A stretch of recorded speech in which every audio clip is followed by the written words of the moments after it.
dari mana rapat dananya. Terima kasih.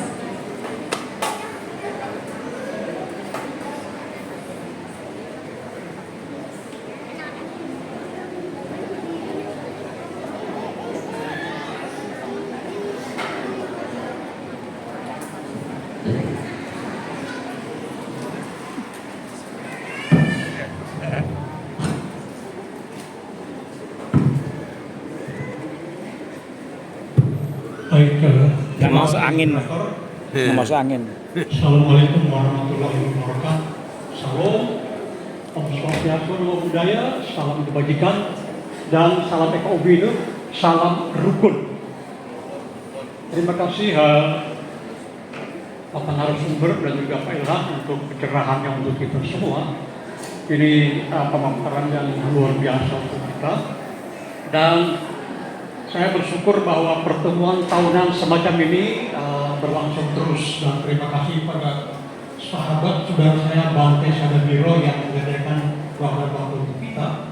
Jadi ajang semacam ini sebetulnya ajang reuni di antara kita semua. Ada Bante, kemudian ada yang baru, ada banyak semua. Saya tidak bisa menyapa satu persatu Bapak. Jadi kalau tiap tahun kita selenggarakan semacam ini, sebetulnya ini lebih daripada sekedar toleransi, karena kita semua dari berbagai agama dan keyakinan menikmati hidangan yang disediakan oleh tangan-tangan saudara kita beragama Buddha. Terima kasih Bapak. Saya bersyukur untuk pemaparan mengenai toleransi, tapi saya punya catatan begini.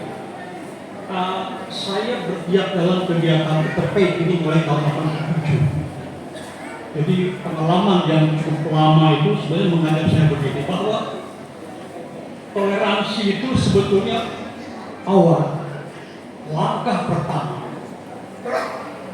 Sebagai awal dia harus diikuti oleh langkah berikut. Kenapa? Karena kalau kita baru hanya berhenti pada toleransi, saya punya catatan begini. Toleransi itu punya cacat bawaan. Cacat bawaan yang begini, saya memberikan catatan. Toleransi baru sebatas pengakuan akan hak untuk berbeda dalam keberagaman dan keyakinan. Ini status quo. Ibarat lalu lintas, ibarat kebebasan saya harus saya hentikan ketika bertemu dengan kebebasan orang lain. Status quo artinya dia koeksistensi. Nah, disinilah kita melihat cacat bawaannya. Prinsip toleransi dalam plural bahwa saya harus menghentikan kebebasan saya ketika bertemu dengan orang lain. Ini berarti saya harus mengendalikan diri saya, harus mengendalikan kebebasan saya. Toleransi adalah bentuk kesadaran etis bahwa kita hidup dalam jaringan relasi, bukan dalam ruang hampa individualisme. Kedua, toleransi bersifat pasif. Toleransi seringkali membiarkan atau tidak mengganggu keyakinan orang lain. Ini bisa berujung pada sikap diam atau penghindaran konflik. Pada perbedaan tidak bisa diselesaikan oleh toleransi. Perbedaan konflik harus diselesaikan oleh apa yang disebut dengan mediasi konflik, pengelolaan konflik. Nanti saya akan masuk ke sana. Nah, karena itu ketika toleransi tidak selalu mendorong dialog antarumat yang mendalam atau pengakuan terhadap nilai-nilai universal agama lain, karena dia tadi status quo, stop. Dia adalah koeksistensi. Tanpa dialog, prasangka dan stereotip tetap akan bertahan di bawah permukaan. Ini yang terjadi baik di Padang Sari, di Jawa Barat, di Sampit, kemudian juga di Kalimantan Barat. Dia seperti api dalam sekam satu. Prasangka itu masih ada dan serta itu bertahan di bawah permukaan. Dalam prakteknya, toleransi bisa tetap menyimpan klaim kebenaran eksklusif yang tidak terbuka pada pluralisme teologis.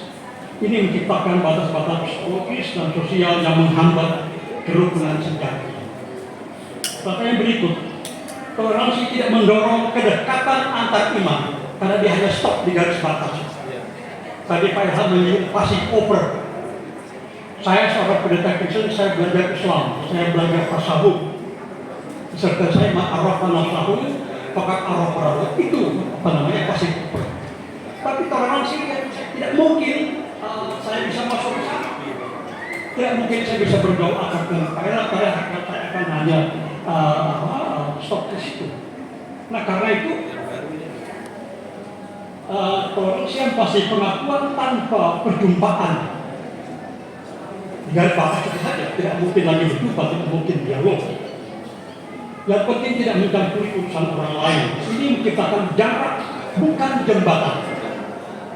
Ketika perbedaan hanya diakui secara pasif tanpa ruang untuk saling memahami, maka prasangka terkait tetap tumbuh di balik tembok ketidaktahuan. Tanpa pengalaman bersama, kerjasama lintas iman atau dialog spiritual, maka solidaritas antar iman menjadi slogan kosong yang tidak menyentuh kehidupan yang nyata. Nah yang keempat, toleransi belum menyentuh ranah transformasi spiritual. Karena status quo tadi stop pada batas itu saja. Dan yang terakhir, toleransi tidak cukup untuk mengatasi ketidakadilan struktural. Undang-undang, peraturan daerah yang struktural itu bahkan ketidakadilan struktural. Ini seperti diskriminatif. Nah itu disitu toleransi. Nah karena itu, dari situ saya ingin mengatakan begini, bahwa dari toleransi kita harus melangkah maju ke pro-eksistensi. Dari perspektif Pancasila, toleransi baru sampai pada kebinekaan, pengakuan akan hak-hak untuk berbeda. Stop sampai di sini. Karena itu dari perspektif Pancasila kita harus melangkah maju ke ketunggal-ikaan. Hak untuk berbeda harus diikuti oleh kewajiban untuk berintegrasi. Inilah yang dalam istilah Pak Ilham sering dikatakan pro-eksistensi, mengada bersama. Jadi melangkah dari toleransi kepada mengada bersama. Pro-eksistensi adalah mengada bersama bukan secara berdampingan, tapi saling hadir secara otentik dalam keberagaman. Berintegrasi dalam bahasa tunggal ika. Ini adalah bentuk keterlibatan eksistensial melampaui toleransi pasti dan menuju relasi yang transformatif. Jadi pro-eksistensi terjadi proses transformasi batin menuju pada mengada bersama tadi itu. Jadi kalau toleransi pasif hanya menghindari konflik, maka pro-eksistensi mengada bersama menuntut keterlibatan aktif dan transformatif. Pro-eksistensi adalah relasi yang transformatif. Dialog yang mendalam bukan debat, tapi perjumpaan batin yang membuka ruang pemahaman. Keterbukaan terhadap perubahan, kita tidak hanya menerima keberadaan orang lain, tapi membiarkan keberadaan mereka mengubah kita. Saya banyak belajar dari sahabat saya, dan saya Bante Sadagira. Mohon sebentar ya Bu ya. Saya mengajak Bante memberi kuliah pada mahasiswa saya belajar tentang itu. Mahasiswa saya ajak ke sini. Nah itu yang disebut dengan pro-eksistensi. Dalam konteks Pancasila, melangkah maju dari kebinekaan kepada ketunggal-ikaan. Sekali lagi ya Bu ya. Kebinekaan pengakuan atas perbedaan. Tapi ketunggal-ikaan adalah pro-eksistensi, inilah yang menjadi jiwa Pancasila. Integrasi tadi. Jadi kalau kita stop hanya pada toleransi, kita harus stop pada kebinekaan. Tapi melangkah pada pro-eksistensi adalah masuk kepada kebersamaan, ketunggal-ikaan, apa yang disebut dengan mengada bersama. Rekomendasi untuk teman-teman FOB.